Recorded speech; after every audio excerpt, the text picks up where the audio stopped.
क्या अब पाकिस्तान और अफगानिस्तान के बीच जंग होने वाली है? पाकिस्तान ने अफगानिस्तान के ऊपर अटैक क्यों किया? इन दोनों इस्लामिक मुल्कों के संबंध इतने खराब कैसे हो गए? क्या यूरोप और मिडिल ईस्ट के बाद अब साउथ एशिया में भी फुल स्केल वॉर होने वाला है? चलिए सब कुछ आसान भाषा में समझते हैं। आपको याद होगा कि 2021 में जब तालिबान ने प्रो वेस्टर्न अशरफ घानी सरकार को हटाकर अफगानिस्तान के ऊपर कब्जा किया था, उस समय इस्लामाबाद में खुशी की लहर दौड़ पड़ी थी। पाकिस्तान की खुशी का कोई ठिकाना नहीं था। पाकिस्तान को लग रहा था कि उनके पड़ोस में एक फ्रेंडली रजीम आ चुकी है। लेकिन पाकिस्तान की यह खुशी ज्यादा दिनों तक नहीं चली।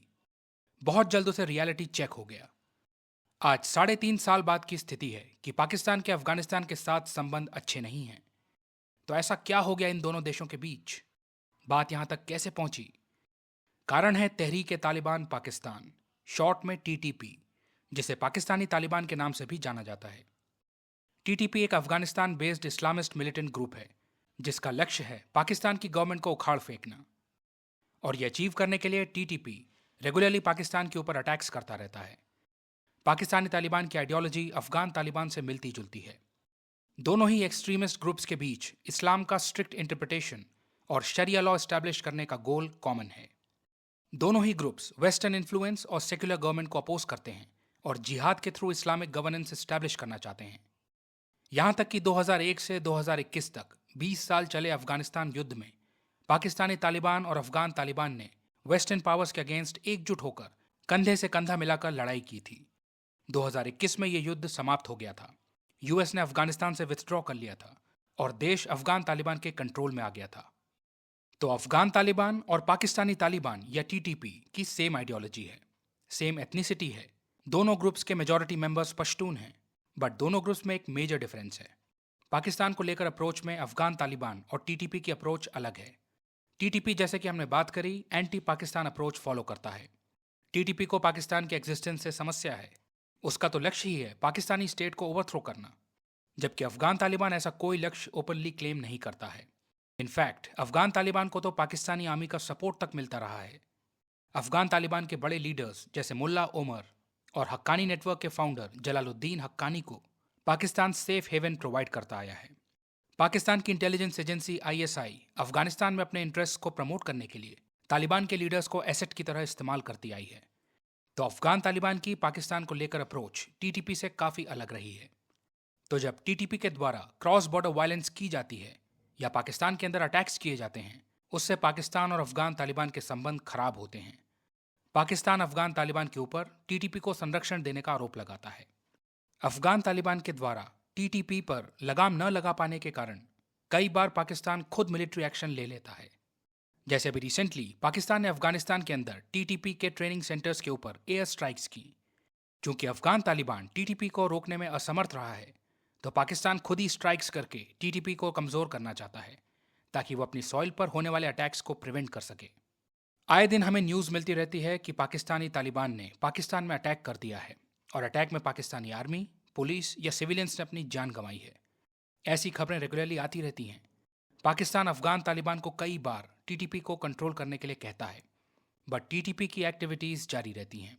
और फिर बीच बीच में ऐसी खबरें भी आती हैं कि पाकिस्तान ने अफगान बॉर्डर पर या अफगानिस्तान के अंदर टीटीपी के हाइडआउट्स पर स्ट्राइक्स की। जैसे अभी रिसेंटली पाकिस्तान ने अफगान के पश्तून डोमिनेटेड पख्तीका प्रोविंस में एयर स्ट्राइक्स की। पाकिस्तान ने जस्टिफिकेशन दिया कि उसके पास खुद को डिफेंड करने का अधिकार है। यदि उसके ऊपर अफगान सॉइल से अटैक होते हैं तो फिर उसे भी बॉर्डर क्रॉस करके जवाब देने का अधिकार है। जाहिर है अफगान तालिबान को यह बात पसंद नहीं आएगी। अफगान तालिबान ने पाकिस्तानी एयर स्ट्राइक्स को अपनी सॉवरेनिटी का वायलेशन बताया है। वो पाकिस्तान के द्वारा अपनी टेरिटोरियल इंटीग्रिटी के वायलेशन से नाराज है। इसलिए उसने पाकिस्तान के इस एक्शन को इंटरनेशनल लॉ का उल्लंघन बताया है, जबकि पाकिस्तान ने इसे अपनी नेशनल सिक्योरिटी के लिए एक आवश्यक कदम बताया है। एनीवे, पाकिस्तान के इस लेटेस्ट एक्शन से दोनों देशों के बीच चली आ रही टेंशंस और ज्यादा एस्केलेट हो गई हैं। इन अटैक्स के पीछे की पाकिस्तान की मंशा को भी समझ लीजिए। हम जानते हैं कि पाकिस्तान इस वक्त इकोनॉमिक क्राइसिस और पॉलिटिकल इंस्टेबिलिटी से जूझ रहा है। जनता पाकिस्तानी आर्मी और गवर्नमेंट से डिससैटिस्फाइड है। ऐसे में पाकिस्तान की गवर्नमेंट और military tried and tested method nationalism का सहारा ले रहे हैं। इस तरह की स्ट्राइक्स लोगों को एकजुट कर देती हैं। भले ही वो टेम्पररी हो, बट एटलीस्ट थोड़े टाइम के लिए लोगों का मिलिट्री के प्रति डिससैटिस्फैक्शन कम हो जाता है। दूसरी बात है कि इंटरनेशनल अटेंशन मिलती है। पाकिस्तान टीटीपी को एक एक्सट्रीमिस्ट ग्रुप की तरह प्रोजेक्ट कर पाता है, एक ग्लोबल थ्रेट की तरह प्रोजेक्ट कर पाता है। ऐसा करके पाकिस्तान ये शो कर पाता है कि वो खुद टेररिज्म का विक्टिम है। इससे वो इंटरनेशनल कम्युनिटी से काउंटर टेररिज्म में सपोर्ट करने की गुहार लगा पाता है, फाइनेंशियल एड सिक्योर करने की कोशिश करता है। पाकिस्तान की दयनीय दशा को देखते हुए जितना भी पैसा जहां से भी आ जाए वो अच्छा है, तो पाकिस्तान हर तरफ प्रयास करता रहता है। कई बार पाकिस्तान को इस तरह के रिस्की खेल भी खेलने पड़ते हैं, जिसका फायदा हो ना हो नुकसान अवश्य हो जाता है। नुकसान ये होता है कि पड़ोसी के साथ संबंध खराब हो जाते हैं, ट्रस्ट इश्यूज डेवलप हो जाते हैं। हर कार्रवाई और जवाबी कार्रवाई के साथ टेंशन्स बढ़ती जाती हैं। जैसे कि हमने डिस्कस किया, अभी latest Pakistani air strikes Afghanistan के ईस्टर्न प्रोविंस पक्टिका में हुई हैं। जैसे कि आप मैप में देख पा रहे हैं, अफगानिस्तान का पक्टिका प्रोविंस पाकिस्तान के खैबर पख्तूनख्वा और बालूचिस्तान रीजन से लगा हुआ है, बॉर्डर शेयर करता है। अफगानिस्तान और पाकिस्तान के बीच की बॉर्डर ड्यूरेंट लाइन कहलाती है। वर्षों से यह जगह इंसर्जेंट एक्टिविटीज का हॉटस्पॉट रही है। इसका बहुत बड़ा कारण है यहाँ की ज्योग्राफी। यहाँ की टेरेन मिलिटेंट्स के ऑपरेट करने के लिए परफेक्ट है। ये रगेड टेरेन है, माउंटेनियस रीजन है, तो मिलिटेंट्स के लिए यहाँ छुपना बहुत आसान हो जाता है। इसलिए टीटीपी एक्सट्रीमिस्ट्स यहाँ पर अपना हाइडआउट बना लेते हैं। पोरस बॉर्डर होने की वजह से ईजिली पाकिस्तान में घुस जाते हैं और अटैक्स को अंजाम दे देते हैं। पोरस बॉर्डर और माउंटेनियस टेरेन की वजह से इस रीजन को सिक्योर करना पाकिस्तान के लिए काफ़ी मुश्किल हो जाता है। फिर पाकिस्तान के खैबर पख्तूनख्वा और बालूचिस्तान से इसकी प्रॉक्सिमिटी के कारण इनस्टेबिलिटी के स्पिल ओवर होने का खतरा भी रहता है। पाकिस्तान की मिलिट्री और इंटेलिजेंस एजेंसी आईएसआई इस रीजन में अपने सिक्योरिटी इंटरेस्ट को प्रोटेक्ट करने की कोशिश करते हैं और मिलिटेंट्स को कंट्रोल करने के लिए मिलिट्री ऑपरेशंस का सहारा लेते हैं। ऐसा करके वो अपने लोगों के सामने ताकत का प्रदर्शन भी कर लेते हैं और टीटीपी के हाइडआउट्स को नष्ट करके ये मैसेज भी सेंड कर लेते हैं कि पाकिस्तान काउंटर टेररिज्म को लेकर सीरियस है। तो अपनी जनता को ये बताने के लिए कि स्थिति हमारे कंट्रोल में है और इंटरनेशनल कम्युनिटी को ये जताने के लिए कि पाकिस्तान रीजनल सिक्योरिटी में एक क्रूशल प्लेयर है, पाकिस्तान बीच बीच में इस तरह के एडवेंचर करता रहता है। ब्रिटिश देशों के बीच लकीर खींचकर बहुत सारे इश्यूज अनरिजॉल्व छोड़ने के लिए जाने जाते हैं।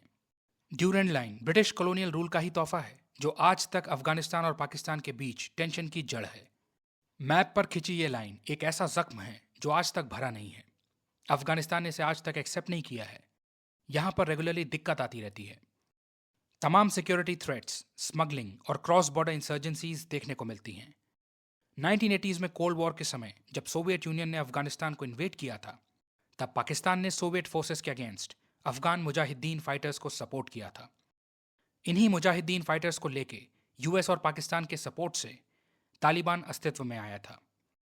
1990s तक तालिबान ने अफगानिस्तान के ज़्यादातर हिस्से पर कंट्रोल स्थापित कर लिया था और अल कायदा जैसे टेररिस्ट ग्रुप्स को सेफ हेवन प्रोवाइड कर रहा था। अल कायदा उसामा बिन लादेन की लीडरशिप में अफगानिस्तान के अंदर ट्रेनिंग कैंप ऑपरेट कर रहा था और अटैक्स प्लान कर रहा था। फिर एक घटना ने सब कुछ बदल कर रख दिया, यूएस के ऊपर 9/11 के अटैक्स। इसके बाद यूएस ने टेरर के अगेंस्ट वॉर डिक्लेयर करते हुए अफगानिस्तान को इन्वेड कर दिया और पाकिस्तान को सपोर्ट करने के लिए प्रेशराइज किया। परवेज मुशर्रफ के अंडर पाकिस्तान ने यूएस को एयर बेसिस और लॉजिस्टिकल सपोर्ट प्रदान किया और यूएस के दबाव में अल कायदा और तालिबान के अगेंस्ट मिलिट्री ऑपरेशंस भी किए। आईएसआई ने अल कायदा के नेटवर्क को डिस्ट्रॉय करने में सीआईए का साथ दिया। बट पाकिस्तान बीइंग पाकिस्तान, उसने डबल गेम खेला। एक तरफ तो काउंटर टेररिज्म में यूएस के एलाई के रूप में काम किया, वहीं साथ साथ हक्कानी नेटवर्क जैसे तालिबान के फैक्शंस को बैक किया। सभी जानते हैं कि पाकिस्तान ने ओसामा बिन लादेन को पनाह भी दी। अफगानिस्तान में भारतीय इंटरेस्ट को काउंटर बैलेंस करने के लिए तमाम मिलिटेंट ग्रुप्स का स्ट्रेटेजिक एसेट्स के रूप में इस्तेमाल किया। आईएसआई तालिबान के जरिए अफगानिस्तान में एक फ्रेंडली गवर्नमेंट को सिक्योर करना चाहती थी। हालांकि इस मिस एडवेंचर का पाकिस्तान को भारी खामियाजा उठाना पड़ा। इस काम में पाकिस्तान को अपने बहुत सारे रिसोर्सेज डाइवर्ट करने पड़े। टेररिज्म को सपोर्ट करने के कारण भारी इकोनॉमिक, डिप्लोमेटिक और ह्यूमन कॉस्ट झेलनी पड़ी। अपने पड़ोसी भारत के साथ संबंध खराब कर लिए, यूएस के साथ रिलेशन स्ट्रेन कर लिए और आज ये स्थिति है कि दूसरा पड़ोसी और इस्लामिक ब्रदर अफगानिस्तान भी भरोसा नहीं करता है। इतने वर्षों में पाकिस्तानी मिलिट्री ऑफिसर्स का तो जबरदस्त पर्सनल गेन हुआ है, बट पाकिस्तानी स्टेट का भारी नुकसान हुआ है। न भारत के साथ संबंध सुधरे हैं, न ही अफगानिस्तान के साथ बॉर्डर की समस्या सुलझी है। टीटीपी पाकिस्तान के लिए भारी सिरदर्द बना हुआ है। किसी जमाने में पाकिस्तान ने एक मॉन्स्टर क्रिएट करने में मदद करी, आज वो मॉन्स्टर पाकिस्तान को ही पंजा मार रहा है। टीटीपी न केवल पाकिस्तान के लिए बल्कि उसके आयरन ब्रदर चाइना के लिए भी सिरदर्द है, क्योंकि चाइना बिल्कुल नहीं चाहता है कि उसके बेल्ट एंड रोड इनिशिएटिव और उसके मैसिव इन्वेस्टमेंट्स पर किसी भी तरह की कोई आंच आए। रीजन में इंस्टेबिलिटी चाइना को बिल्कुल भी पसंद नहीं है। टीटीपी को कंट्रोल करने के लिए चाइना पाकिस्तान के ऊपर प्रेशर डालता है। और पाकिस्तान की स्थिति देखिए, ईस्ट और वेस्ट दोनों पड़ोसियों से संबंध खराब करके बैठा हुआ है। पैसे नहीं हैं और ऊपर से चाइना का सीपेक को लेके जबरदस्त प्रेशर आ रहा है। पाकिस्तान के निर्णय ही उसे ऐसी दयनीय स्थिति में ले आए हैं।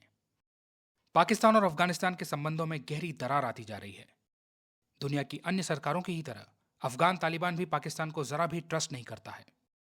अफगानिस्तान और पाकिस्तान के बीच में दोनों तरफ से ब्लेम गेम्स, वार्निंग्स, अटैक्स और रिटेलिएशन फ्रीक्वेंटली देखने को मिलते हैं। टेंशन जरूर बढ़ती हैं, बट फिलहाल एक ऑल आउट वॉर होने के चांसेस काफी कम हैं। हाँ, छोटी मोटी झड़पें चलती रहती हैं, बट वो एक ऑल आउट वॉर में कन्वर्ट नहीं होती हैं, क्योंकि वॉर में पैसा लगता है जो पाकिस्तान के पास है नहीं। और सामने the mighty United states of America का एग्जाम्पल भी है। जब विश्व की महाशक्ति यूएस, जो कि इकोनॉमिक, मिलिट्री, डिप्लोमेटिक टर्म्स में हर मामले में पाकिस्तान से कई गुना बेहतर है, जब इतना पावरफुल देश 20 साल तक ट्रिलियंस ऑफ डॉलर्स खर्च करके भी तालिबान को नहीं हरा पाया, तो पाकिस्तान जैसा कमजोर देश ये कैसे कर लेगा? इसलिए पाकिस्तान होश में तो ऑल आउट वॉर करने की गलती नहीं करेगा। चंद कैंप्स और हाइडआउट्स डिस्ट्रॉय करके खुश होता रहेगा।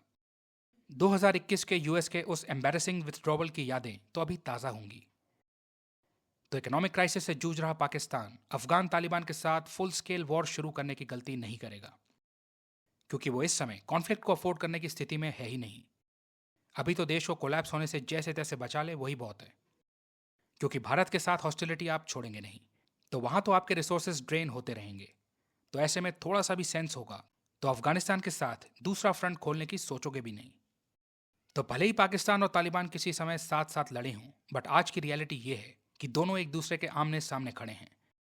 अफगानिस्तान पाकिस्तान को जरा भी ट्रस्ट नहीं करता है, ड्यूरेंट लाइन को टोटली रिजेक्ट करता है और पाकिस्तान की पश्तून टेरिटरीज को क्लेम करता है। वहीं पाकिस्तान अफगानिस्तान के अंदर अपना इन्फ्लुएंस बढ़ाना चाहता है।